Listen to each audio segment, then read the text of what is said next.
Assalamu alaikum. Welcome back from the air break. You are still watching Prime Live. Now, joining us on Zoom is Terusha Navsaria, and we will be covering the fact that it's Youth Month, and she's a young scientist at the forefront of health innovation.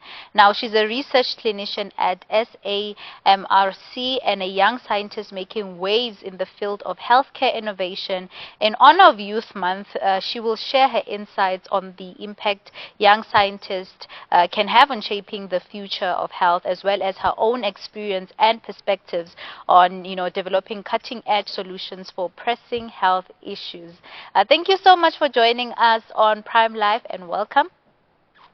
Thank you so much. It's a pleasure to be on your show this evening. It's definitely an honor to have you with us. Can you please give us a brief background of, yourself in terms of your studies? Who is Terusha? Okay, so I was brought up in Cape Town. I attended school, my primary and high school at Rustenburg Girls Junior and high school. I then went on to complete my medical undergraduate degree at Stellenbosch University, which I completed in 2018. Because I lived my whole entire life in Cape Town, I wanted to experience healthcare in another province. And so I made the move to Pietermaritzburg, where I completed my medical internship. Here I got to rotate between 3 hospitals experiencing regional, tertiary, and district level healthcare. It was a little bit tough towards the latter part of that time due to the COVID-19 pandemic, and that influenced my decision to return back to Cape Town to complete my community service. I completed my community service at a community health center in a very gang-ridden area. However, I really did enjoy my time there. I had very good relationships with my colleagues. I got to serve a community, and I really enjoyed primary health care. After that, I made the move to Durban because I got married, and my husband was completing his registrarship in internal medicine at UKZN. And this also proved to be another challenging and frustrating time because there was a moratorium placed by the Department of Health in KZN, and this basically resulted in the freezing of a lot of posts. And I really had to think out of the box because in undergraduate in medical school, we're not really sure what our opportunities are. We're only aware of the public health sector and the private health sector. We're not aware that there are other jobs such as medical advisory roles for medical aids, or working in a pharmaceutical company, or management, or even clinical research. And I was quite fortunate that I bumped into a fellow classmate at a course I was attending who told me she had just started a job at SAMRC and I should look into it. This is what I ended up doing, and I eventually got a job there and ended up joining the HIV and other infectious diseases research unit. So during my time there, I developed a passion for infectious diseases, and I went on to complete my diploma in HIV management through the Colleges of Medicine of South Africa, as well as a diploma in tropical medicine and hygiene through the University of Witwatersrand. Currently, I'm pursuing a postgraduate diploma in public health through the University of Pretoria, as well as a Master's of Medical Science in Dermatology through UKZ. Public health and making a difference in the wider community, as well as my interest in innovative technologies such as telemedicine. Girl, listen, and just you saying everything that you're doing, what you're currently studying, what you have studied, it is such an inspiration. And I hope any young person that's watching, even the old people that are watching right now, should take inspiration from you. It is so refreshing, to see the likes of you. Now, you joined SAMRC in 2023, right, as a research clinician. Yeah. What is your day-to-day job? Okay, so as a research clinician, or in the terms we use, sub-investigator, I work on clinical trials. So I work under a principal investigator, and we are both medical doctors, and we are responsible for the safety of our participants that are enrolled in clinical trials. So in my day-to-day job, my various tasks include seeing participants, assessing their safety, ensuring they are still eligible to be part of the clinical trial, that it's safe for them to receive study product, to report any adverse events that may occur, as well as reviewing of lab results. My role also extends into the community, where I take part in stakeholder meetings. So I go out into the community, I visit the local clinics, and I basically present what we do, what our studies are, and basically disseminate our information, that it's factual information, so that we can prevent any misconceptions that may occur about our work. That is very interesting. Now, what are some of the remarkable achievements in your space and some of the projects, research, studies, etc., that are done under SAMRC? So I think one of the big studies I've been a part of is the in the media recently. So basically, it's a phase 3 double-blinded randomized control trial looking at evaluating the safety and efficacy of long-acting twice-yearly subcutaneous lenacapavir against oral Truvada, which is what our oral prep is in our local clinics, and basically assessing that in young women and adolescents that are at risk of HIV infection. So when I started my job at SAMRC, this study was also just starting. So I've been a part of it right from the beginning. And it is so wonderful because all the participants that are on the lenacapavir arm, not a single participant contracted HIV.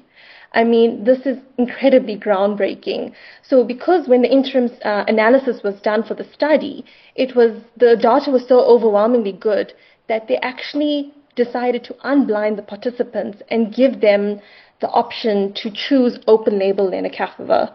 So as I mentioned, this is huge for HIV in our country, and we are hoping that with time that it obviously becomes available in our local clinics and hospitals. Mm.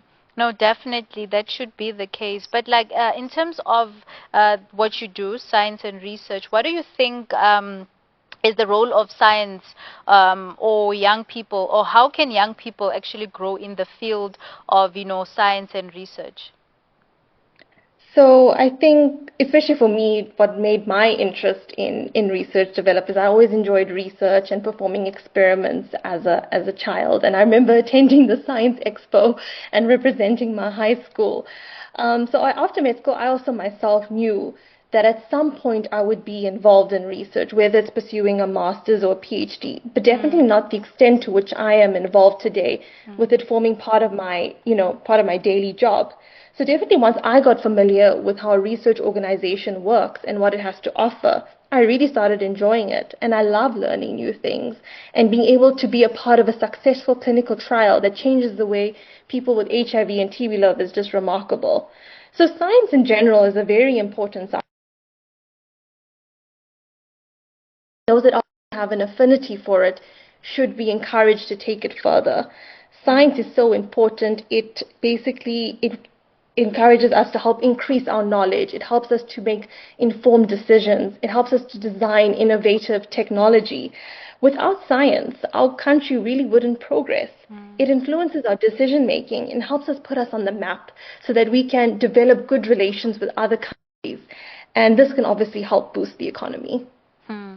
That's very, very beautifully said, and I really, really hope that the young ones that are watching right now would also have or take inspiration and get into the field, because it's very, very intimidating for people who don't know. So we need more, people in science and research and also in the medical field in general. Now, tell us about the challenges that are facing young scientists and researchers in South Africa and how they can be supported.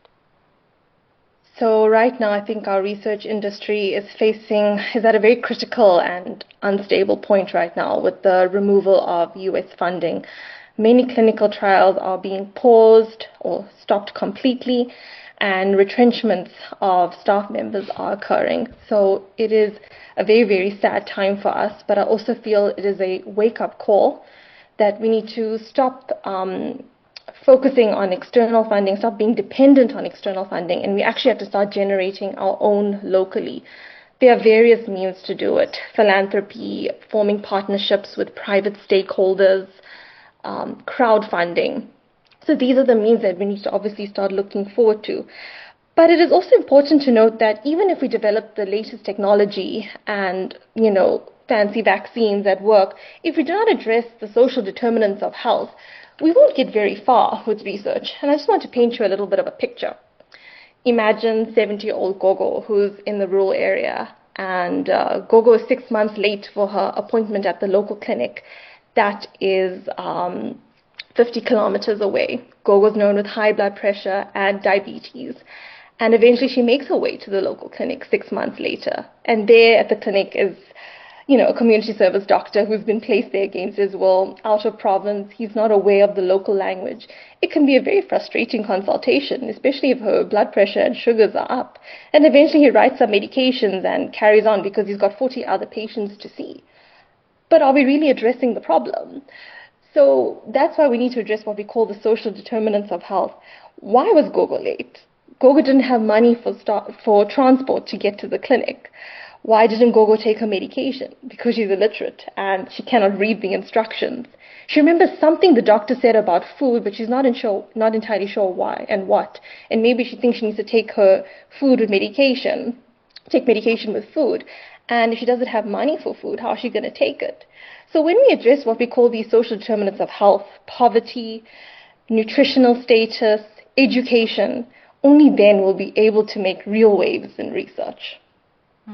I mean, you've painted such a beautiful picture, because that is literally the reality of, of South Africa. It's not just like a picture that you've painted. It's actually something that people go through on a daily basis. So thank you so much for, sharing that with us. Now, as we celebrate the Youth Month, what are your advice to young people who want to become research clinicians or just to be in the health sector?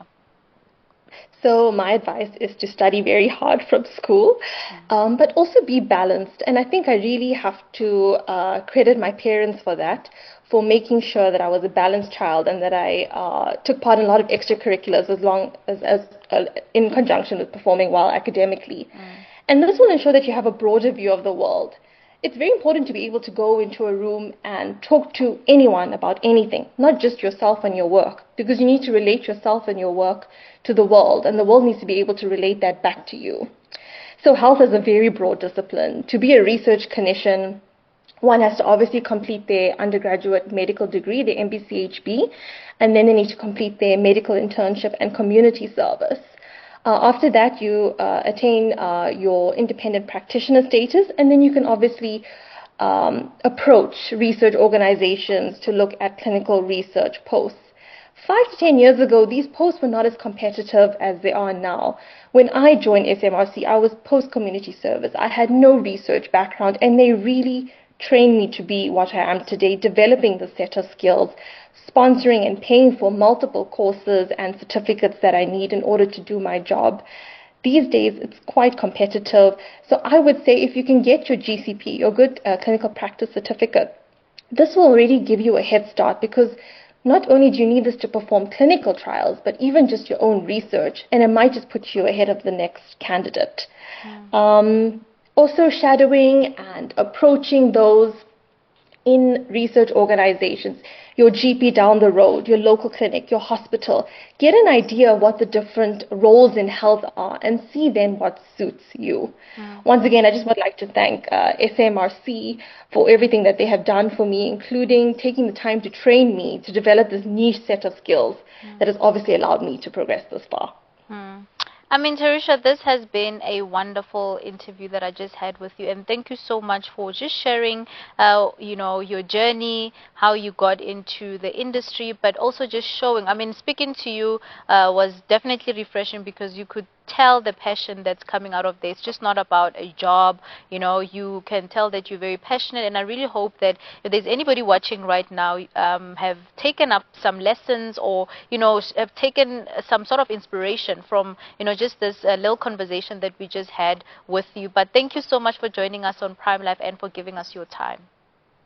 Thank you so much. It was an absolute honor and pleasure. Have a good evening. You too. Thank you so much. Viewers at home, this was such an interesting conversation that I just had with Terusha, who is a young scientist at the forefront of health innovation. I mean, if anything, these are the kind of conversations that we should be having, especially because, June 16 is around the corner. She is definitely someone that represents that very, very well. But without wasting any time, let's go to a quick ad break. There's still more for you. Stay tuned.